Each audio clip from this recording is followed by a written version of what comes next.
Hi everyone! In today's video, we are building one of the most iconic pieces from Rime of the Frostmaiden. The fireplace from the Northlook Inn in the city of Bryn Shander, complete with the legendary Ol Bitey Trophy.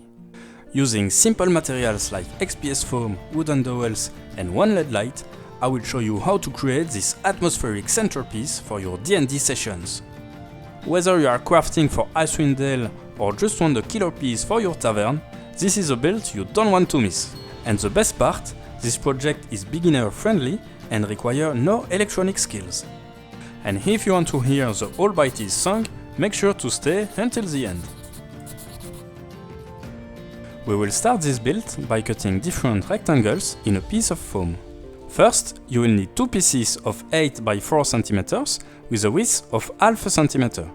Then, you will need two pieces of the exact same size but with a width of 2 cm. This will be the interior of our fireplace.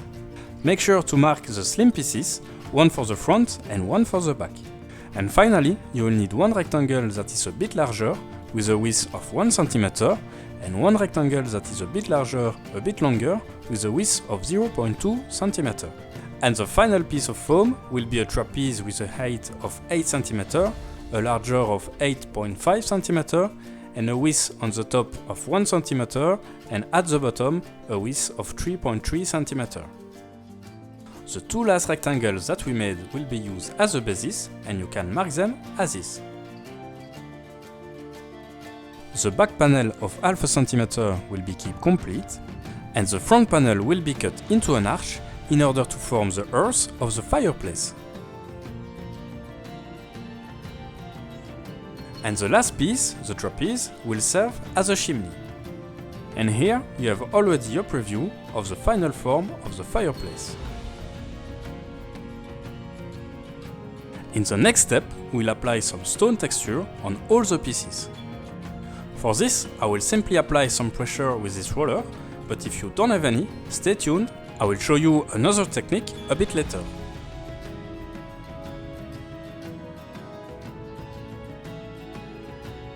To improve the stone texture, you will take some aluminum paper, roll it into a ball, and then you will tap it on the rectangles.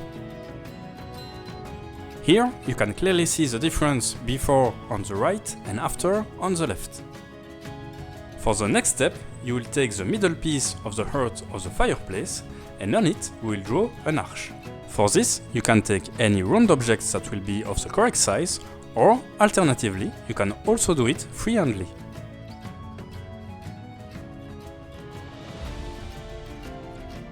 Here you can see that I didn't like the bottom part that was too round for me, so I redid it freehandly, more vertically.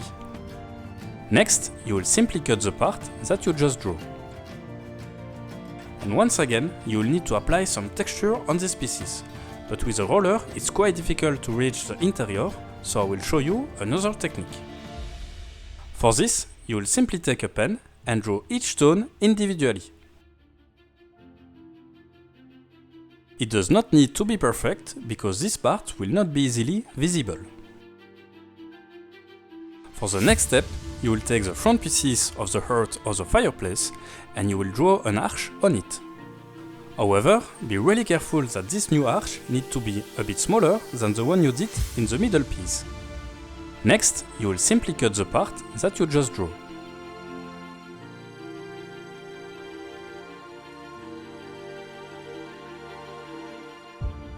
And once you are done, it should look like something like that.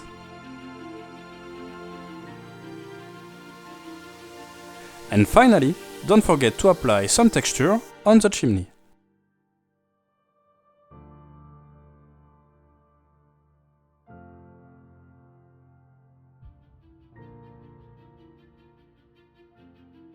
In the next step, we'll draw some brick texture on the basis of the fireplace.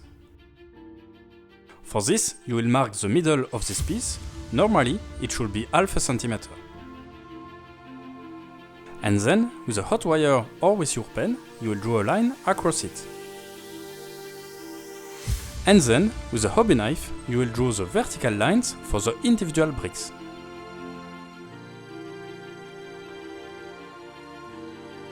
And make sure to shift it a bit on the second row.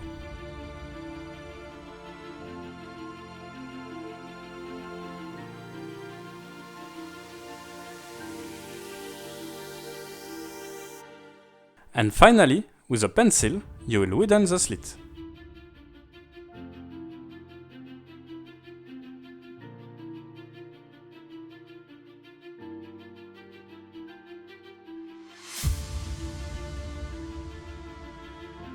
And as always, don't forget to texturize it with some aluminium paper.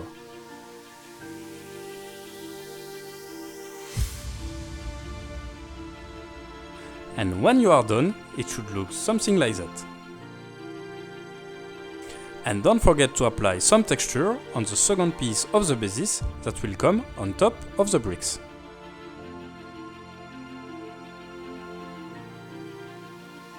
The next step is not mandatory, but if you want to add a bit of light in your fireplace, you can replicate the technique I show you in my video about the medieval camp.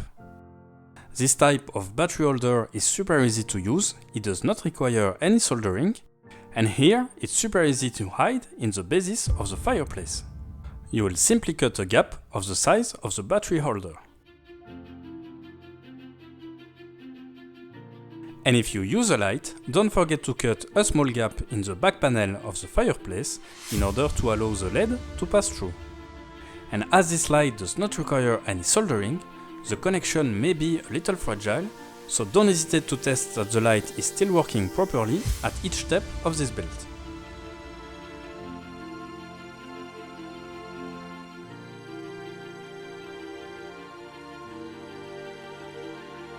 Next, we'll do the fireplace mantel. For this, it will be super easy.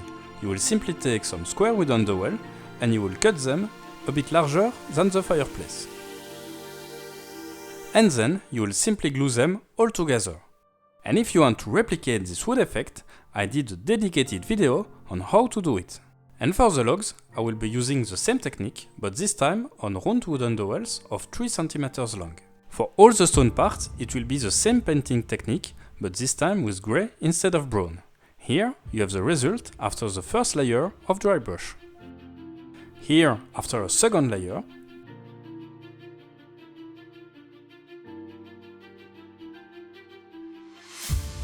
And here, the third layer. You can go as high as 5 or 7 layers, but honestly, the result is already pretty good with only 3. And now that the fireplace is done, it's time to do the Ol Bitey Trophy.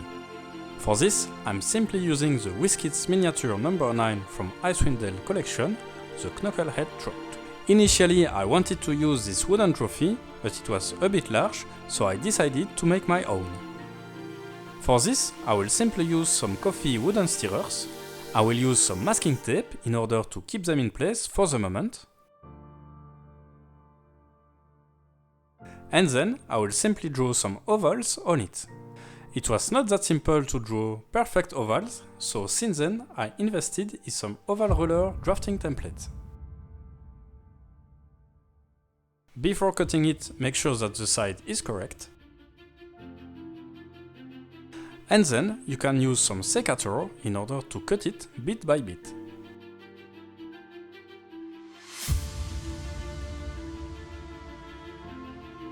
And then finish everything by sanding the entire outline. The next step is not mandatory, but if you want a bit of modularity, I will advise to attach a magnet. And finally, to be able to remove the masking tape, we will glue some vertical reinforcements.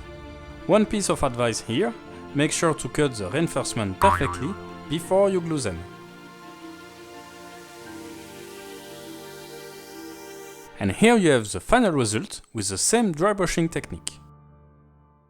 And now we'll simply glue the truth on the trophy. Again, this step is not mandatory, but if you want to make some fire for your fireplace, you can use some redding in order to represent the flame. With your hands, try to shape it the best as you can in order to represent some flames, and then we'll mix it with some glue in order to lock it in place.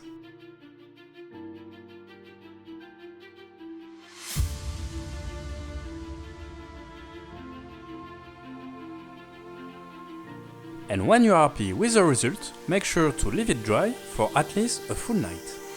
And for the painting technique, you will find it in details in my video about the medieval camp. And for the logs, I will try to make an effect of hot ashes. For this effect, I will glue a bit of Army Painter's Battlefield Snow. Once again, I'm not sponsored by them, but if they want to help for my next videos, they should not hesitate to reach out. Next, you will simply apply some glue and spread it with a wet brush. And then you will sprinkle the snow on it. Unfortunately, it was not working properly for me, so I tried a more aggressive technique. And for the colors, you will simply apply some light touch of black, then red, then orange, and finally some yellow. And while everything is drying, you can do the final assembly of the fireplace. If so far you like this video, it's the perfect time to consider to subscribe to my channel and to leave a comment. It really makes a difference, so thank you very much if you do it. I really want to thank my friend Sahak from the channel Sahak Craft, who was the inspiration for the basis of this fireplace.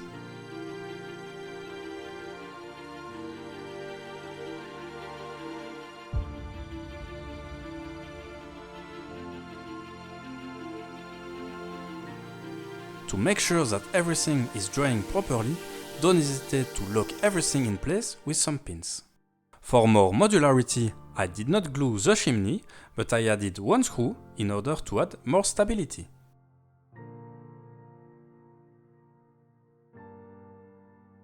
Here you have the final assembly, but before the hot ashes effect. I really like the looks of this build, but you will see that with this simple step, it really improves it even better.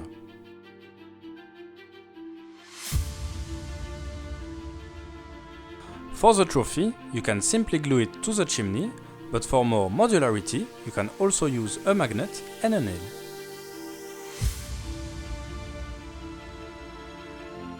And here you have the final result with the ashes effect. And now, as promised, there is a place I like to go, further up the river's flow. Where it is I do not know, must be under all that snow.